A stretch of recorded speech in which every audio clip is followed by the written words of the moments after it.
Hi guys, I am here with a chapter of the book we haven't read in a while, but if you've been following along with the Hardy Boys, which I don't think anybody has, but in case you want to, the Hardy Boys, the Viking Symbol Mystery. It's a very old book.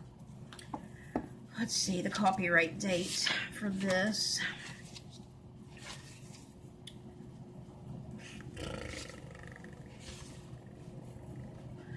$1963. But we are on chapter 9, and it is called Grizzly Charge. We left off where the boys who were looking for those bad men, they seen the raft and smelt gasoline. So they're hot on their trail, they think. So let's get started here with chapter 9, Grizzly Charge. Excited but silent, Frank and Chet slipped out of the canoe and with Caribou's help hauled the boat up on the beach. They rushed over to join Joe at the raft. Bon Terre, the French-Canadian trapper, gave a huge sniff. This certainly carry fuel. We can't be sure that this is Keating's raft, Chet spoke up. No, said Frank, but it's a good place to start. A search and find out the owner's identity. Let's separate and look for a trail. The four spread out in a different direction, struggling through the dense, tangled undergrowth back from the river. Suddenly, Frank gave a bird call from a thicket to signal the others. I found an opening, he told them, over here. His companions joined him quickly and found Frank at the head of a crude, narrow trail. He and Joe dropped to their knees and studied the path and the weeds at the edge. The boys noted that the dirt bore scrape marks and the growth was trampled. Frank announced triumphantly, something heavy was dragged or rolled along here not too long ago, and from the footprints probably by two men. Like a fuel drum? Joe added, grinning. Oh, Caribou exclaimed, his eyes flashing. Come on, we'll follow their trail. He and the boys rushed back to the canoe and unloaded their gear. They strapped on their rucksacks. Chet and Caribou toted the rest of the equipment while Frank and Joe carried the canoe. The searchers set forth on the trail for the first 100 yards. It was narrow and roughly blazed. The group trudged along as the path twisted and turned, growing wider as they walked farther inland. Finally, the trail led up to the face of a rugged incline. Whew, that'll be a tough portage, Joe said, as they all paused to rest. The Hardys decided to leave the supplies and canoe camouflaged beneath some dense brush. Then the ascent began. Boy, Chet puffed. Lucky we left our stuff back there and didn't lug it. Ooh-wee, said Caribou. The men went with the drum, were very determined.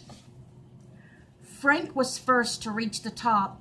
He found himself gazing out over a small, sparkling, jewel-like lake, about a mile in diameter. The shores were ringed with tall, stately Canadian blue spruce trees. The other three scrambled to join him at the summit. Pretty nice, said Joe. I could go for a dive in there. He mopped his brow. Me too, Chet added, emphatically. The four hurried along the trail, which was smooth and well cleared, to the edge of the small lake. There the drag marks disappeared into the water. Wonder what that means. There the drag marks disappeared into the water, but there was nothing in sight on the smooth surface. Let's circle the lake, Frank suggested, and they trampled along the curving shore. About a quarter of the way around, Joe suddenly pointed offshore. What's that out there? He asked excitedly. Everyone stared at a floating object, glinting in the sunlight on the surface of the lake. It's an empty gasoline drum, said Frank. What a clue, Chet explained. The boys stripped to their shorts, swam out, retrieved the metal cylinder and dragged it up onto the sandy beach. Caribou rolled the drum over for inspection. "It's Keatington's all right," he announced, pointing to the Hudson's Bay stencil 42. "This is the Fort Smith store number." The gas probably was used to fuel the plane, Frank surmised. "The stolen float plane, I'll bet."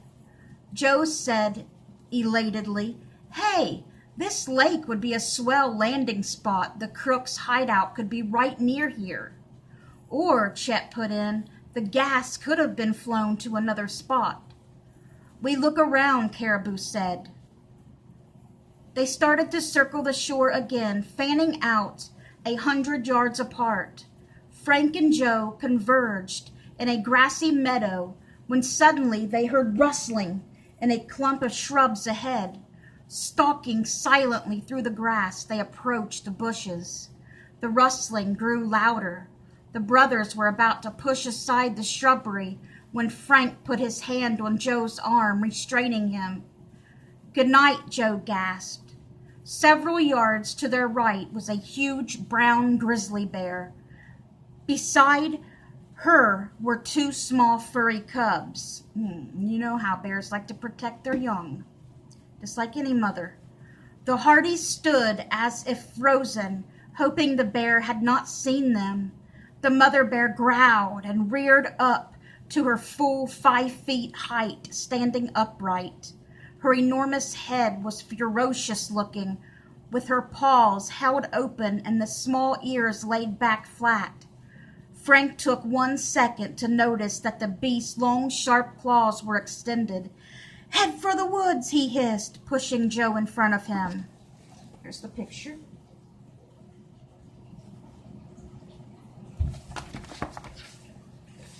"Head for the woods." The brothers raced off for their lives. The huge bear dropped to 4 legs. Though awkward and lumbering, she proved terrifyingly fast as he charged after the Hardys. Suddenly, Caribou came crashing through the bushes. The giant trapper held his hat in one hand and a large plaid handkerchief in the other. He waved them frantically and kept shouting, "Hey! Hey!" at the top of his lungs. The bear's charge faltered as she became aware of Caribou's actions. The huge creature swerved to her right and started to lumber in the direction of the French Canadian. "Get up a tree, fast!" he yelled to Frank and Joe. "Go on!" The Hardys obeyed and shinnied up the nearest trees. They clambered onto stout limbs and sat gasping for breath. Caribou raced off in another direction and climbed up a low-branched spruce. The mother bear padded over and began to sniff around the trunk of the tree where the trapper was perched. Suddenly there was a squeal from one of the cubs. Ears perked up, the grizzly stood still, listening. The cub squealed again. This time the mother turned and trotted back to her offspring. "Whew," said Joe in a low voice. "That was close," Frank whispered, expelling his breath sharply. The brothers remained in the trees until they saw the bear and her cubs move off in the opposite direction toward the lake. Frank and Joe quickly dropped to the ground. Caribou had already climbed down from the spruce and hurried to meet them. He had a wide grin on his face. "Plenty of excitement in my country, no?" "Plenty is right," Joe exclaimed. "Grizzlies I can do without, though." The Hardys thanked the veteran trapper for coming to their rescue. Caribou explained that, as a rule, bears are not troublesome when they have cubs. "Unless you get too close," he said. "Then the mother will charge to protect her young. The best way to escape is to distance her and climb a tree. Grizzlies don't climb." Just then, Chet came running up, out of breath. "What happened?" he demanded. Upon hearing of the adventure, Chet shrugged at his friend's narrow escape.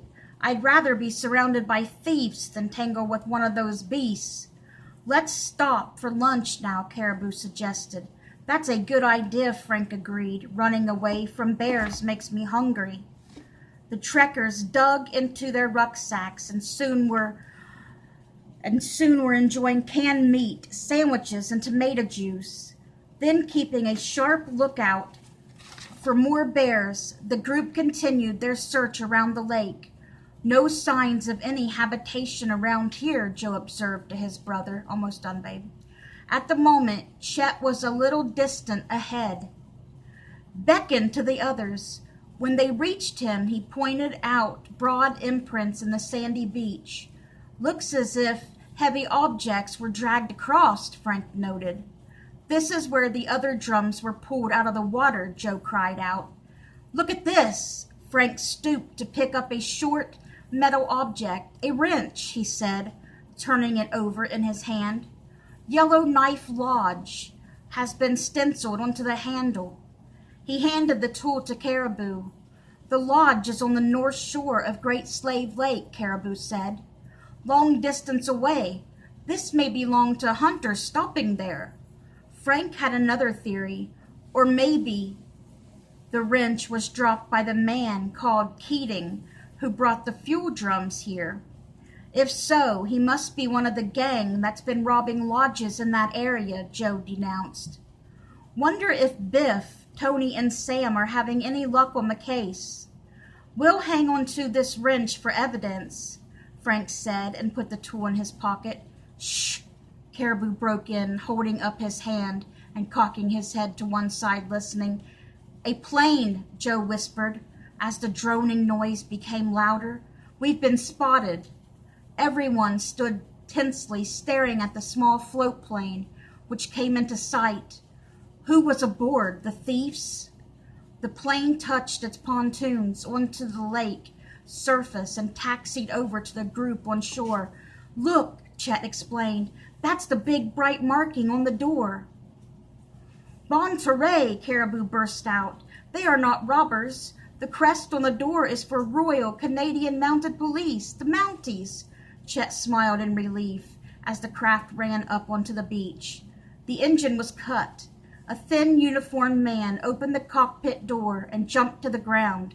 I'm looking for Frank and Joe Hardy, the Mountie said in a serious tone of voice. And that was chapter 9.